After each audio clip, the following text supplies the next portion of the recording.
Buenas noches, gente, ¿cómo están? Bienvenidos a un nuevo podcast. Aquí quien les habla, Eduardo. Nuevamente tenemos al gran Nico Muñoz. ¿Cómo estás, Nico? Hola Eduardo, ¿cómo vas? Bien aquí, gracias nuevamente por lo de grande, pero bien, gracias en serio. No, sos un grande. Y no, pues de verdad disfrutando mucho este espacio que acabas de crear para hablar de todas esas cosas, incluso retorcidas que a veces mm, tiene la humanidad, pero pues nada, chévere estar aquí nuevamente. Qué bueno, me alegra y nada, disfruté el video pasado hablando de Charles Cullen, de este enfermero loco, retorcido, ¿no? Que mataba gente casi que por diversión, ¿no? Sí, no, el caso fue bastante interesante, teniendo en cuenta pues sus orígenes, lo que pasó en su niñez y también como su historial médico, psiquiátrico y también lo disfuncional incluso que pueden llegar a ser algunas instituciones, eh, digamos, que contratan a personas con este tipo de historiales a trabajar en lugares donde no deberían estar. Pero fue un buen video. Por si lo quieren volver a ver, pues está en este canal. Entonces, primero que todo, recuerden suscribirse a Sendero Negro Podcast para que estén pendientes y activar la campanita para ver más estas charlas. Poco a poco se irá aumentando el material y creo que a ustedes les va a gustar mucho. Exacto. Y también recordando ir a visitar a Nico, que acá en una tarjeta está el canal y en la descripción también, ¿no? Para que vayan y se suscriban, por Sí, favor. muchas gracias, Edu, muchas gracias.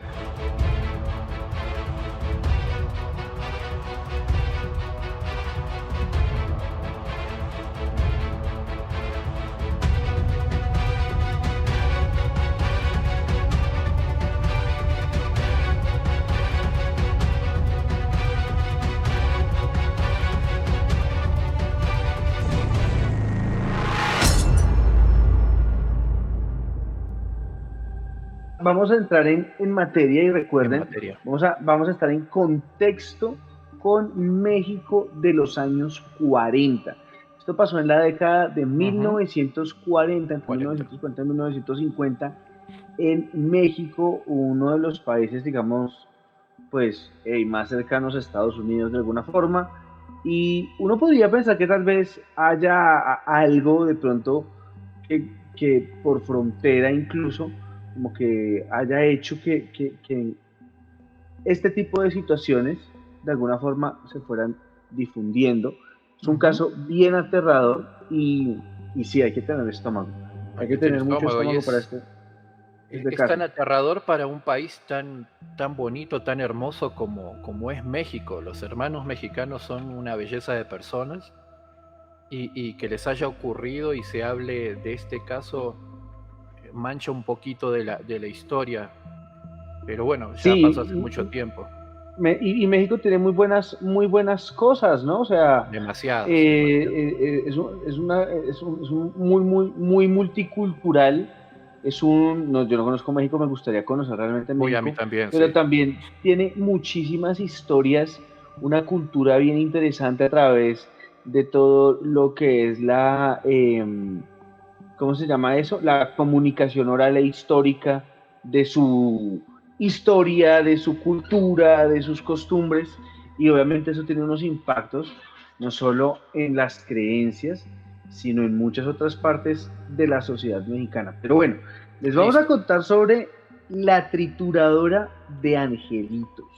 Ya el Este título. caso es, sí, y no, y ustedes pueden buscar el caso en varias partes de la prensa, pero es un caso bien interesante, como les Ujú. dije, que se suscitó en la década de 1940. 1940.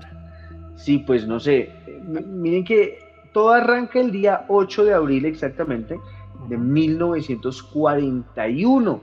Resulta que hubo como unas personas, unos profesionales en albañilería que fueron pues, a atender una situación con las tuberías y al destapar una cloaca, una cañería, se encontraron con una escena macabra, una escena Horrible. aterradora, una Y escena dice, impresionante. acá la materia fue sacada de internet. tal cual.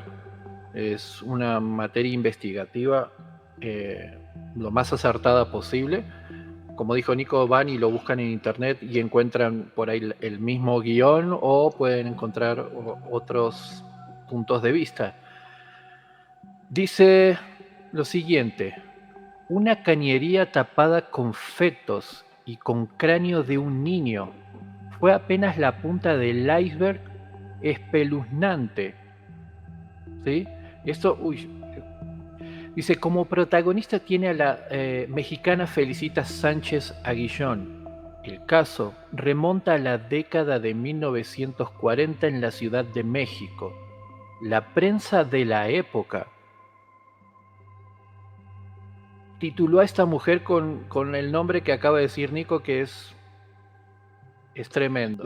La titulada Angelitos. Y sí, es un titular súper tenaz por todo lo que pasa con Felicitas Sánchez. Bueno, les voy a contar. Ella nace en el año de 1890 en Cerro Azul, Veracruz, México. Y pues de alguna manera sus primeros años fueron durante prácticamente los finales del siglo XIX. Nace en una zona rural del estado de Veracruz y se desconocen mayores detalles de su infancia. Realmente, pues seguro por los problemas que tiene la prensa escrita para el momento, la época, el lugar, incluso donde nace, no hay como mucha información al principio de su infancia, pero se sabe que tuvo una relación bastante complicada, bastante tormentosa con su mamá. Entonces, pues ahí ya no como que nos van dando algunos de los, ¿cómo decirlo? De las características de estos personajes. Esto me hace acordar a Charles Colon, el video anterior, que también tuvo problemas desde niño. Ok. Sí, y esta mujer aparentemente también cuando era niña tuvo sus situaciones. Cuando empezamos acá, que la nombraron como la trituradora de angelitos, la ogresa y la descuartizadora de la colonia Roma. La colonia Roma, para nuestros hermanos mexicanos, saben mucho más que nosotros, es el nombre del barrio donde ella vivía. Hay un barrio que se llama la Colonia Roma. Esta mujer, según el informe, dice que asesinó a más de 50 niños. También, como Charles Colon, que eran 400 personas, pero uno vaya a saber hasta dónde llegó su imaginación destructiva para cometer estos crímenes. Dice que ella vivía en un edificio no muy alto, o si se quiere una casa tipo edificio con 2 o 3 pisos. En la parte de abajo se alquilaba, una persona alquilaba, tenía su almacén y en algún momento dado, esta persona trabajando, atendiendo a su público, siente que ya el agua no bajaba, estaba todo tapado, se subía, había un olor extraño por el momento a cloaca. Llaman al plomero, vienen, dice el plomero que eso no se iba a poder arreglar por lo tan tapado que estaba, que tenían que levantar el piso del local. Y acá viene una escena complicada y se las voy a leer porque está en el guión y ustedes lo pueden ir a buscar. Dice lo siguiente: el plomero encontró... Uy, esto está terrible, ¿no, Nico? El Sí, es el plomero bastante encontró desagradable. un enorme tapón de carne humana putrefacta, gasas y algodones ensangrentados e incluso, acá viene complicado, un pequeño cráneo humano, según reconstruyó el diario mexicano La Prensa en su cobertura policial por aquellos años. Pues, Imagínate trabajar de plomero, tu profesión plomero, y vas a atender una casa, un local, lo que se te ocurra, y te encontrás con esto, Nico, un pues enorme tapón de carne humana. la escena tuvo que ser supremamente macabra, es decir, eh, uno más o menos sabe cómo se ve la carne, por lo que ve en cualquier parte. Ahora, imaginar todo eso y después descubrir que eso antes había sido una figura humana debe ser supremamente aterrador. Y yo pienso que eso le prende pues las alarmas y los cuestionamientos a cualquier persona. Es bastante interesante ver una cosa que de alguna manera comienza a explicar el por qué Felicitas era de esa manera. Resulta que como ella tuvo una relación bastante compleja, tormentosa con su mamá, al parecer comenzó a desarrollar y a presentar pues todo un rechazo a todo lo que implicaba la maternidad. De hecho, como muchos otros asesinos seriales, presentó desde muy pequeña una violencia y maltrato contra los animales, desde muy, Exacto. muy pequeña. Y ya para el año, mira, curioso esto, para el año 1900 ya era una mujer adulta y se graduaba de enfermería. A Entonces, eso iba, a eh, eso iba. eso es tenaz, o sea, son características de este personaje, de este perfil, que uno se pone a pensar, uff, o sea, wow, aquí hay un Tremendo. conocimiento, o sea, digo porque hay un conocimiento, porque hay una formación en ciencias de la salud para poder después hacer todas estas atrocidades. Eso es lo que te iba a comentar acá. O casualidad nos encontramos con otra enfermera graduada, o sea, había estudiado la profesión, no era este, una improvisada en el tema, ¿no? Ella había estudiado, encuentra la policía, va a este lugar porque la persona da aviso, la persona que trabajaba en el almacén da aviso, y la primera sospechosa fue ella misma, eh, la señora, como dice Felicita Sánchez Aguillón, la primera sospechosa. En su apartamento, acá dice la dirección que está ubicada en la calle Salamanca, encontraron varias cosas, ¿no? Dice que en su habitación habían encontrado, por decir, agujas, ropas de bebé, un cráneo humano. Vuelven y encuentran un cráneo humano dentro de su habitación. Tras del hecho, seguramente habrán encontrado fotografías, encontraron ropas de todo tipo, eh, los artefactos o instrumentos que usaba para realizar partos. También se dice que hacía eh, abortos, abortos clandestinos. Los hacía dentro de su apartamento o departamento, como suelen llamarlo, y tiraba todos los restos de los bebés por el inodoro. A esa conclusión fue que, ya esto ya más al final, ¿no? En toda la investigación la policía encuentra el cómo ella actuaba dentro de su apartamento. Luego que ella supiera que la policía la estaba buscando, dio a la fuga. Es tremendo esto hasta el momento. Ni empezamos y ya estamos como... Ya está heavy la cosa.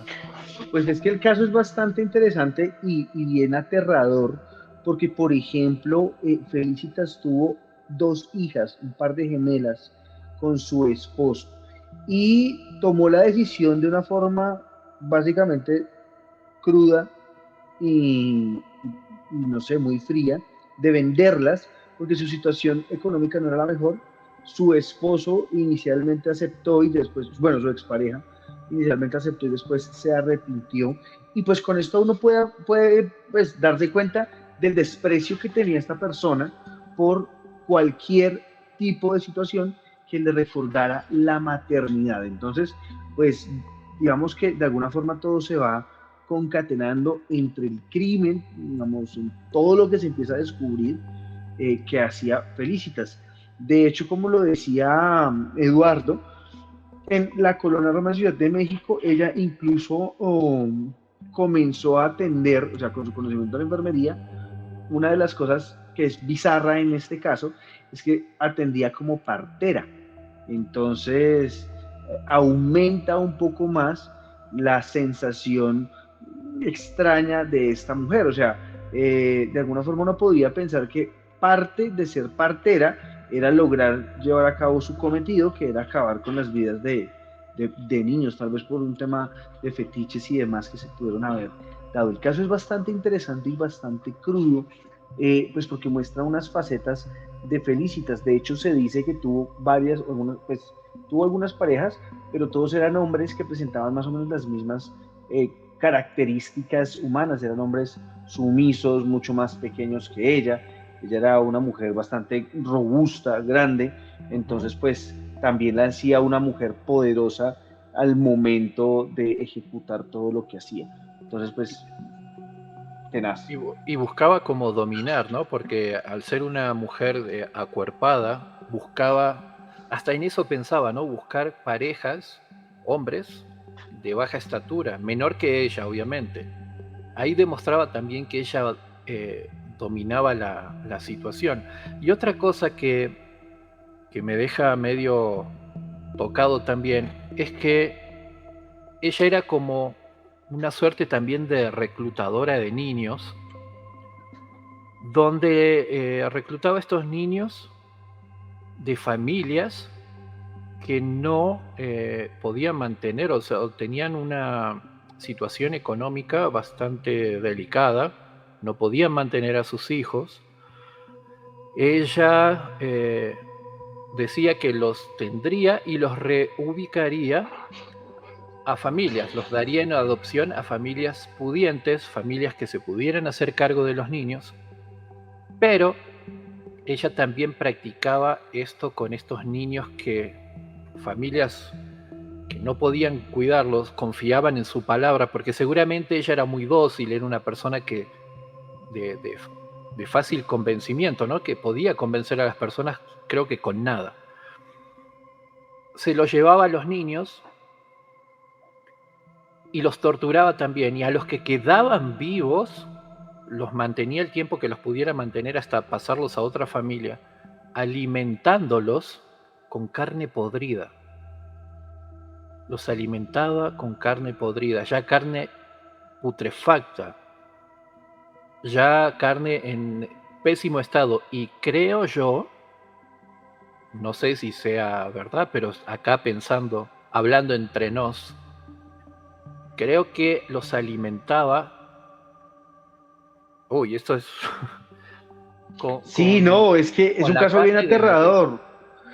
Sí, es un caso bien complicado porque de hecho ella inició con un negocio de partera y una de las cosas que se dice en el informe, en la información que se encuentra, es que ella también, o sea, miren el contraste cultural y social de Latinoamérica en el contexto de México de los años 40.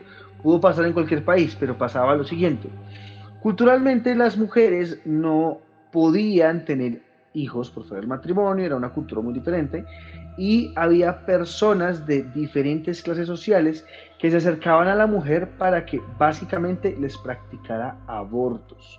Ella inicialmente pues aceptaba y lo tenaz, lo macabro del asunto es que como había mujeres de altos recursos que practicaban esto, a la par que había mujeres de escasos recursos que también de pronto querían tener un aborto por un hijo no deseado, en la época de México de los años 40, acudían a esta mujer y ella se encargaba de todo, es decir, del cuerpo.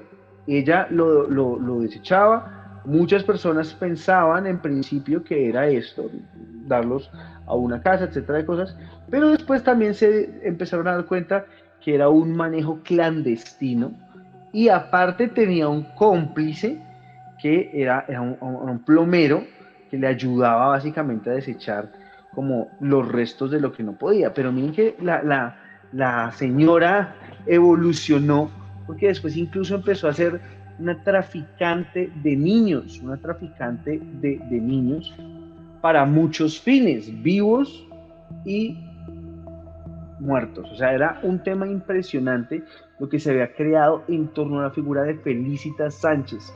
Ujú. Y para el periodo digamos, durante la década de 1910, fue detenida 2 veces más o menos por tratar de vender niños. Es decir, la tomaron en fragancia en esa época, estaba vendiendo bebés porque no sé por qué alguien, es decir, se me hace inaudito pensar que a los 40 eso lo hacían, digamos, de forma más visible, y la detuvieron y simplemente salió a libertad pagando una multa. Entonces, wow, o sea, tremendo este caso de esta mujer que, como lo dijimos al principio, presentaba ciertas situaciones porque tenía un odio tremendo contra la figura de la maternidad, o al menos eso es lo que la información nos muestra. Ujú. Exactamente. Es, es de no querer, es difícil hablar del tema. Volviendo al video anterior, también este personaje tenía problemas desde la infancia, ella también. Y me resulta fascinante ahora que vos lo contabas, es como personas eh, de este tipo pueden escabullirse de la ley, cometer crímenes atroces, asesinatos inimaginables, como el caso anterior, como este caso, y se evaden de la ley como si nada, Total. como si nada. O sea, Aunque, aunque yo a esto quiero añadirles un tema de contexto. Yo pienso que 1940, la década de los 40 para México, para Latinoamérica, no era la más, pues, la más próspera. De hecho, estábamos, incluso para México, estando tan cerca de los Estados Unidos, no era tan rápida la evolución en su momento. Culturalmente, pues obviamente venimos también con unos arraigos tremendos y pues yo siento que había unas prácticas de alguna manera como que todavía para su entonces, y puede que me equivoque, tuvieron una delgada línea entre lo permitido y lo no permitido, porque culturalmente también, es decir, del siglo XIX al siglo XX hay un brinco muy corto en décadas prácticamente, por ejemplo, se está luchando, por ejemplo, todavía se están discutiendo temas como el tema de la esclavitud, o como qué hacer con tantos niños, o qué hacer con el actor ante la pobreza. Y bueno, digamos que había una sociedad tal vez que era a nivel institucional muy frágil en su momento. Pero sí, concuerdo, o sea, era absurdo que esta persona pudiera hacer esto de esa forma como tan libre. Y pues también creo yo, esa sí es una teoría, de pronto lo que hizo fue escudarse en su rol como enfermera, que le permitía tomar estas decisiones, ¿no? Porque el ujú. tenaz, es que es supremamente crudo. Y fíjate que no solo venía arrastrando problemas desde la infancia, sino que ya los vecinos no la querían. Fíjate cómo se refiere eh, el almacenero que trabajaba cuando llegan y preguntan por ella. Él dice, se llama Felicita Sánchez Aguillón. Aquí nadie la quiere. Algo, creo que algo ya sospechaban. Es una persona muy horrible, muy desagradable.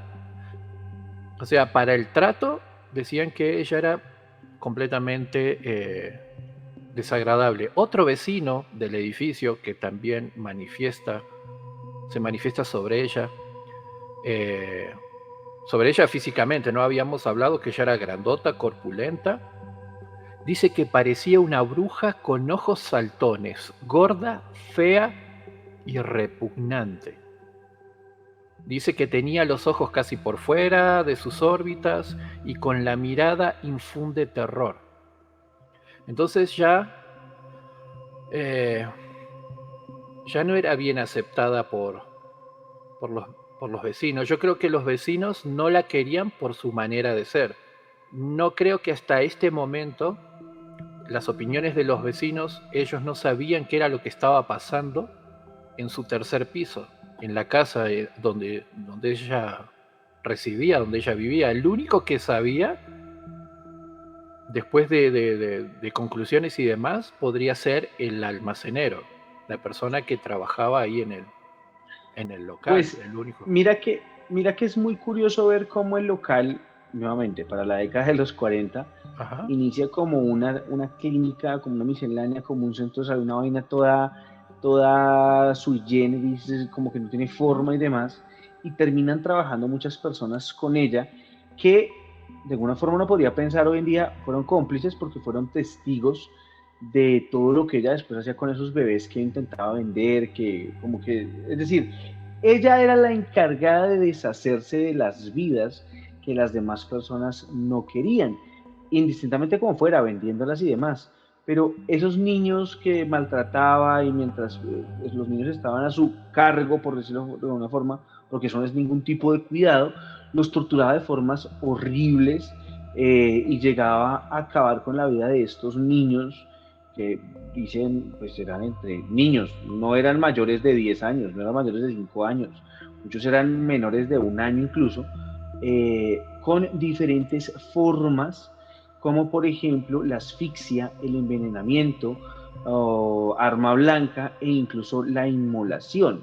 Entonces uno ya sabe, o sea, con este perfil era una persona con un perfil supremamente sádico y muchas veces las personas decían que cometía este tipo de actos al parecer solo por diversión. Incluso se dice que llegó a quemar vivos a estos pequeños seres y de alguna manera era como un reflejo tal vez de ese asco que ella sentía por la figura materna. Pero no Ujú. solo eso, también tenía todo el perfil de una persona monstruosa, o sea, puede que esto suene mal, pero tenía el perfil, entonces es un tema delicado y por eso decimos que este caso tiene que tener estómago, porque la historia también, la prensa de la época la retrata súper cruda, o sea, la prensa de la época de los 40, uff, la trata Claro. súper cruda. No sé si quieres hablar del momento donde todo ya, pues como que se empieza a descubrir o prácticamente como que se abre Bueno, ya, ¿qué fue lo que desató todo esto? bueno, antes de algo que me causa curiosidad es que ella no solo atendía en su casa, ¿no? Sino que era buscada por las mujeres más ricas de la zona para Uh -huh. practicarles abortos. Sí, O sea, la alta sociedad otra vez influyendo en estos crímenes. pues la alta Es sociedad ha estado tremendo. presente en muchos de los hechos como más crudos de la humanidad, precisamente porque creo yo, yo no sé, yo supongo que la aristocracia y el privilegio poco a poco se han dado cuenta que un montón de ideas que tenían en siglos pasados, pues hoy en día ya no existen. Entonces, siempre han estado presentes porque, digamos que para el contexto uno no podía ver o no era, pues creo que era precisamente por ver los contextos de la época, porque no estaba bien visto que una mujer que se iba a casar hasta ahora, pues fuera madre soltera.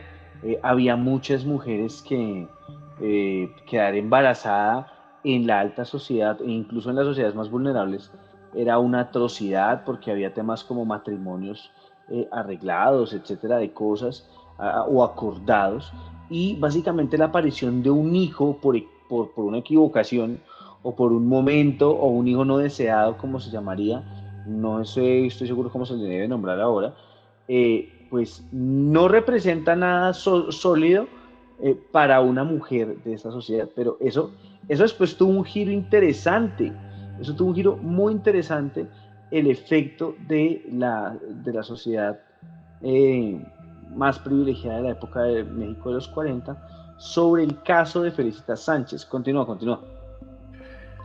Bueno, acá, según voy leyendo, cuando la capturan, ella quiere irse se estaba escapando ya, porque cuando viene la policía no la encuentra. Yo creo que ella se habrá dado cuenta de la situación y ya se estaba yendo, era hacia Veracruz. Ya estaba yendo a encontrar con Alberto, más conocido como Beto, lo conocían como Beto. Entonces, el expediente se detalla que fue acusada por los delitos de asociación delictuosa, aborto, violación a las leyes de inhumanización, responsabilidad clínica y médica. O sea, no solo la estaban juzgando por eh, el delito, este crimen de asesinato, secuestro a los niños y demás, lo que ya veníamos hablando, sino que la asociación médica también la demandó por esos crímenes. Otra, otra persona más, como el que habíamos visto de Charles Cullen, que en el otro caso la asociación médica no hizo nada, para mí no hizo nada, hasta el momento que se investigaba no se había hecho nada, pero acá entró la asociación médica a demandarla. En cuanto a los otros bebés, las madres no eran personas de bajos recursos, desinformados, digamos personas que eran muy humildes, ¿no? En aquel tiempo trabajaban tal vez cultivando el campo, trabajaban tal vez limpiando casas. No estoy desmereciendo estas labores, ¿no? Pero eran personas de bajos recursos que no tenían ni cómo contratar un abogado y decir, sí fue ella, o tener pruebas de que realmente había sido ella que había desaparecido a sus hijos. Y acá ya se empieza como a complicar, ¿no? Ya la habían atrapado, ya la asociación médica ya la está demandando. Que en el caso anterior que veíamos no pasó eso, ¿no? No, eso no pasó. Sí, pero mira que hay dos cosas. Primero, pues el caso anterior se da en Estados Unidos en la década de los 60, 70, y Exacto. este caso es muy joven, México de los años 40. 40. De hecho, la forma en la que la atrapan es bien interesante porque pues el 8 de abril del año de 1941, una persona, un señor llamado Francisco Páez, que vivía en el edificio donde también estaba Felicitas en funcionamiento de su negocio, llama como a unos fontaneros albañiles porque hay algo así como una cañería tapada. Ahí estos fontaneros destapan el piso del primer piso y pues para llegar a la cloaca seguramente pues las construcciones eran muy diferentes a lo que son hoy en día, en los años 40, eran diferentes y se encuentran con una macabra sorpresa que fue lo que Eduardo nos comentó al principio. Un montón de carne, huesos, grasa, pelo y cráneos de niños pequeños. Y ahí ya está la alarma porque pues de alguna forma esta escena prendió las alarmas de la única y principal sospechosa, que curiosamente era Felicitas, ya que de alguna manera pues era la única persona que se sabía que podía tener acceso por su clínica, por su lugar, por su centro, como se llamara, donde atendía partos y donde realizaba abortos. Y lo más tenaz era pensar que de alguna forma las personas sabían un poco el trabajo, pero pues no se inmiscuían. Dice que cuando los atendió la casera de Felicitas, que no sabía nada de lo que estaba pasando, dejó pasar a las autoridades a la habitación de la mujer, a la cual la dueña de la casa, digamos donde estaba el negocio de Felicitas, pues nunca había entrado. Lo primero que salía a la vista era un cuarto y un altar con velas negras, agujas y ropa de bebé. O sea, la nena también estaba en su tema espiritista con esto. Eh, Como Había si un fueran cráneo. pactos, ¿no? Por así decirlo. Sí, sí, porque la escena como la describen es bien, es uno de los escenarios más retorcidos que puedan tener las personas en términos, por ejemplo, de la magia oscura, porque dicen que había un cráneo de un ser humano y una gran cantidad de fotografías de niños como si fueran trofeos. Lo curioso era que al parecer había fotografías de niños vivos y fotografías de niños muertos. Entonces, pues, ese tema no se ha confirmado, eso es lo que se especula, pero si fue así, pues macabro. Y también, digamos que tenía un montón de artefactos y cosas en torno a lo que utilizaba. Lo tenaz del caso es que ella ya sabía que, yo creo que ella ya se había dado cuenta que la cañería se había tapado y estaba a kilómetros fugándose porque sabía que le iban a atrapar. Entonces, digamos que para ese momento no existía el término asesino serial y se le acusó de infanticidio Ujú. que pues de alguna forma pues era un crimen, pues es un crimen altamente condenado hoy en día. Y el hombre, digamos que atrapó a Felicitas, fue José Acosta Suárez. Dice que el día 11 de abril de 1941 es detenido Salvador Martínez Nieves, quien también era el Ujú. fontanero cómplice. Entonces, pues no sé, Cómplice, ese tenía un tema, uff, cómplice. ese tema del fontanero, wow, no sé si nos quieres comentar algo de eso, porque ese tema del fontanero también es como, oiga, no sé, complejo. Yo creo que el fontanero, si fue cómplice, mm, no sé si él sabía lo que ella hacía. No sé, pensando acá, ¿no? No sé si él sabía que estaba matando niños, bebés, y los estaba tirando por el inodoro. Eh, Tal vez pueda ser que él sabía, no, es que tengo carne podrida, o sea, no voy a tirar esto en una bolsa de basura afuera para que esté oliendo y los vecinos vengan a golpearme la puerta. Está tirando carne descompuesta, no sé, o tal vez si él sabía, porque es como raro que el fontanero mismo lo ayude. Y como bien vos decías, ella se estaba escapando, ya se estaba yendo. Yo creo que ya se venía ver, ya se veía como que, hey, ya está, ya algunas personas, comentarios, tal, no, me tengo que ir de acá. La atrapan, cuando la atrapan se la llevan presa y fíjate que sinvergüenza que es, ¿no? Ya eran como manotazos de ahogado que intentaba dar. Dice lo siguiente, acá el relato, estando entre rejas, la mujer repetía a los gritos y con insistencia, no merezco estar aquí, presa, ¿no? Decidida a hacer lo que fuera para salir de la prisión, amenazó, escucha esto, con confesar quiénes eran todas las mujeres que atendió, que en su mayoría eran hijas de personas poderosas y adineradas. Su advertencia fue suficiente para que el juez que estaba llevando este caso diera la excarcelación. Y volvemos a las autoridades de nuevo. Comete semejante crimen. Ya matar un bebé ya es algo atroz.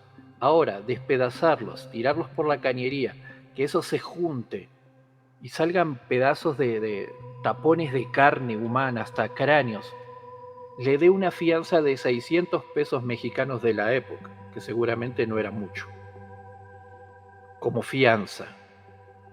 O sea, listo, se mató un par de bebés, se hizo atrocidades, secuestró niños, les dio de comer carne podrida, vaya a saber si no le estaba dando carne de esos bebés que ya había matado, ¿no?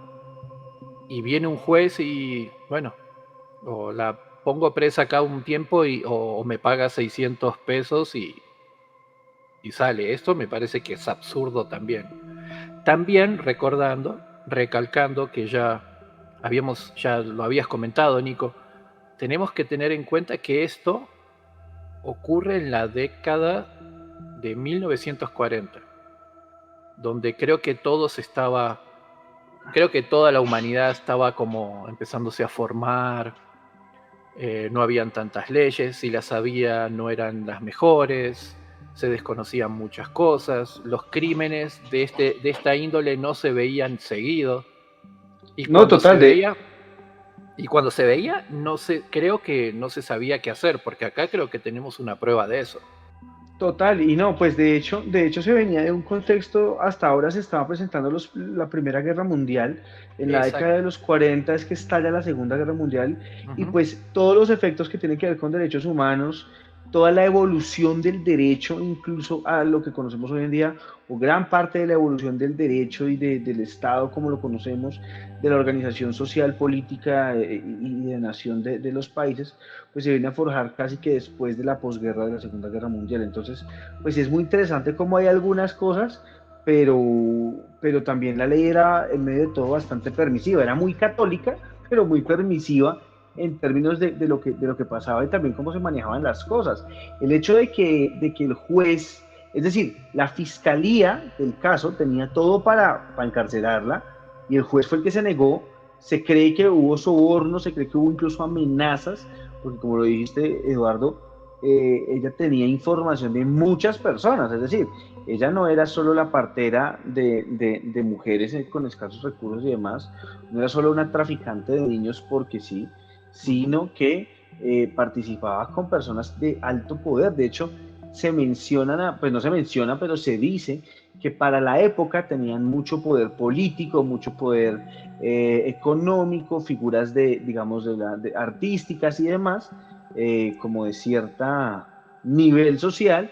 Entonces, pues ninguno de estas personas seguramente quiso que saliera nada a la luz y pues por eso el caso se cerró. Y lo más increíble fue cómo falleció ella, ¿no? Ella, Exacto. para la década de 1941, decide suicidarse con una sobredosis de medicamentos que manejaba. Ujú. Al parecer, ella no dejó como 3 cartas a sus abogados y a su pareja, pero no mostraba remordimientos, culpas, nada. O sea, al parecer ella tenía cero empatía.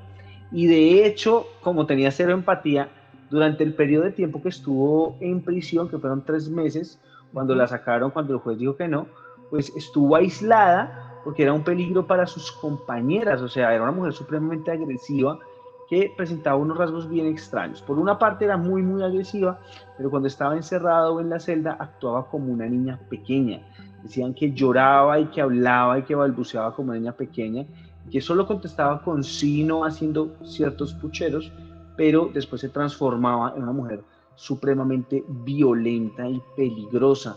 Entonces, pues es un tema bien interesante y, y pues yo no sé qué pensar de la muerte de ella porque no fue una persona que recibiera justicia, sino que se salió con la suya e incluso tomó las riendas de su vida. Falleció a los 51 años. Entonces, increíble. Bueno, lo que vos decís, que se comportaba como niña, seguramente ella venía, seguramente no, más que seguro, ella traía todos estos maltratos psicológicos desde muy chiquita, desde muy chiquita, y se fue reflejando ya de grande y ya sacar eso hacia afuera lo sacaba con violencia, no solo con sus vecinos, sino con las atrocidades que hizo, sino con, como lo decía Nico, con sus compañeras de celda. Dice el informe bien que vos tocabas ahí que ella tomó medicamentos. El medicamento se llama Nembutal, es un sedante, ¿sí? Bebió todo el frasco, vaya a saber cómo era el frasco, pero imaginándome cómo eran ciertas cosas en esa época, debería ser un frasco bastante grande, me lo imagino color marrón, el frasco transparente, acá imaginándome. Se lo tomó todo y quien la descubre fue su marido Beto Sánchez, con el que se estaba se estaba escapando y se iba a encontrar con él. Ahora bien, lo interesante, como vos decías, que escribió unas cartas. Cuando ella sale de prisión, regresa al mismo barrio para reabrir su local, para continuar con su profesión. Y es ahí cuando se levanta, dice que se levanta en una madrugada, en la noche del 16 de junio de 1941. Ya había pasado casi un año desde que comenzó todo hasta que pasa esto. Toma este sedante y su marido Beto la encuentra muerta en el piso de la cocina. Es tremendo saber de que la habían descubierto, ya sabían quién era, en el barrio nadie la quería o alrededor de donde ella vivía. Los vecinos no la querían, la maltrataban por su forma de ser. Después de que descubrieron lo que hacía, que salió a la luz todo esto, ya en el barrio no la querían. Pero mismo así, fue al barrio a reabrir su negocio, a continuar con sus labores de enfermera y partera. Si esta mujer no se hubiese quitado la vida en esa época, en junio del 41, yo creo que por el resto de sus días hubiese continuado con esto, ¿no? Sí, dándole honor a su apodo. muy posiblemente, la trituradora de angelitos. Interesante caso, Ujú. macabro el caso. Un dato digamos, ya, digamos como de conclusión, un tema, es que la fianza que se pagó en su momento de 600 pesos mexicanos en los 40 sería lo que equivaldría aproximadamente a $30,000 hoy en día. Entonces, digamos que no era una suma bajita, Ujú. pero tenían la posibilidad de pagarlo y seguramente pues con todos estos contactos y cosas puede que no les haya quedado tan difícil. Pero sí, un caso aterrador, un caso escalofriante, hay que tenerle más miedo a los vivos que a los muertos definitivamente, pero un caso bien interesante para hablar. Bueno, acá hay un pedacito de este informe que ya deja en claro como lo que estábamos hablando recién, ¿no? Dice que el odio y el rechazo que sentía hacia los niños, ya seguramente varios psicólogos o psiquiatras la trataron y llegan a la conclusión que el odio y rechazo que sentía a los niños era algo que ella venía arrastrando desde el pasado. Su manera de liberarse de lo que le había sucedido, tristezas, angustias, sufrimiento emocional, eh, hizo que se destapara esta olla y ella este, liberara ese odio que venía arrastrando desde muchos años en contra de estos angelitos como bien titula la prensa y los investigadores de la época, ¿no? Es terrible. Total, no es que digamos en este caso uno ya queda como sin palabras de todo lo que ve, o sea, el caso es bastante aterrador, es bastante macabro y bueno, pues es muy triste el final. Seguramente fueron muchas más víctimas de las que incluso se pueden llegar a mencionar, Exacto. pero estos casos se presentaban, ojalá ya nunca se sigan presentando, justo en nuestro mundo, en el mundo en que estamos día a día. Y esto para recordar la trituradora de angelitos. Es tremendo. O No, y también es la que llamaban la es que todo, descuartizadora, ¿no? los apodos que tenía eran impresionantes, es que no era uno nomás, o Exactamente. sea, Son de varios. verdad, Y si es que ustedes buscan en internet, no solo encuentran este relato como lo contamos ahora, sino que hay otros puntos de vista de otros profesionales en el ámbito del periodismo, investigadores, que cuentan sus puntos de vista bastante duros, hacen críticas duras sobre esta persona que está bien que lo hagan, pero busquen, investiguen. Si lo quieren hacer, si no quieren dormir esta noche, no tienen sueño, están desvelados, vayan y busquen la ogresa, o la descuartizadora de la colonia Roma, o la trituradora de angelitos, o simplemente buscan Felicita Sánchez Aguillón y ya sale. La verdad, hay que tener estómago, o sea, hay que tener mucho estómago para este caso. si uno lo lee detenidamente, ya tu imaginación empieza a volar de por sí. Y no, la imaginación que vuela ya es intentando imaginar eh, la escena del caño, ¿no? Total, o sea, es que imagínense destapar una alcantarilla y puf, encontrarse con, es que no sé, cientos de cuerpos o decenas de cuerpos, yo no sé, o sea, triturados, Huesos. descuartizados, no, horrible, o sea, la escena tuvo que haber sido macabra y pues Como lo dice que el una persona plomero, la pueda hacer aberrante. que no creo que estaba confabulado con ella en ese entonces, dice que era un enorme tapón de carne humana. Imagínate un tubo que baja o de desagüe y empiecen a sacar, empieza a salir solo carne, pedazos de hueso, un cráneo, gasas. No, es terrible. No, la verdad que ya estoy, ya Sí, estoy no, bien o con sea, esto. es un caso bien aterrador, un caso apenas para esta noche. Así que gente, una vez más, gracias por haber visto el video hasta este momento. Ojalá lo hayan visto todo. Un like, un suscribirse. El señor que está acá al lado mío tiene su canal de YouTube acá en la descripción. Nico, muchas gracias, te mando un abrazo. Gracias por creer en este proyecto. Hay muchas cosas que mejorar, la gente lo sabe. Día a día vamos de a poquito trayendo historias, trayendo invitados. Nico puede ser que se quede en los podcasts, ¿sí? Va a ser, trabajar con Nico es impresionante. Lo conozco personalmente, sé quién es, cómo es, y Nico, muy agradecido por tu amistad, te mando un fuerte abrazo. No sé, ¿qué le quieras decir a la gente?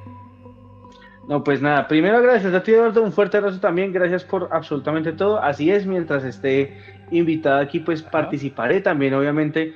Quiero ver qué más invitados traes, pero pues por lo pronto yo encantado de estar acá. Lo segundo es recordarles a todos ustedes que se suscriban a Sendero Negro Podcast para escucharnos hablar de este tipo de casos. Y si tienen más casos, dejarlos en los comentarios para pues analizarlos, verlos, comentarlos. Hay muchos casos que muchas veces uno ni se entera, y lo tenaz de la humanidad es que todo el tiempo pasan cosas como esta. Entonces, pues para a los que les gusta el misterio, lo paranormal, la ufología, los asesinos seriales, etcétera, los casos de asesinos seriales, pues bienvenidos a este canal. Por favor, suscríbanse, síganme en mis redes que están por aquí en alguna parte de la pantalla. Y nada, Eduardo, gracias y un abrazo también. Igualmente, Nico, se te quiere, gracias por estar, gente. Nos vemos el próximo domingo en otra historia retorcida como esta, no lo sabemos. Así que les mando un gran abrazo, nos vemos. Chao, Nico.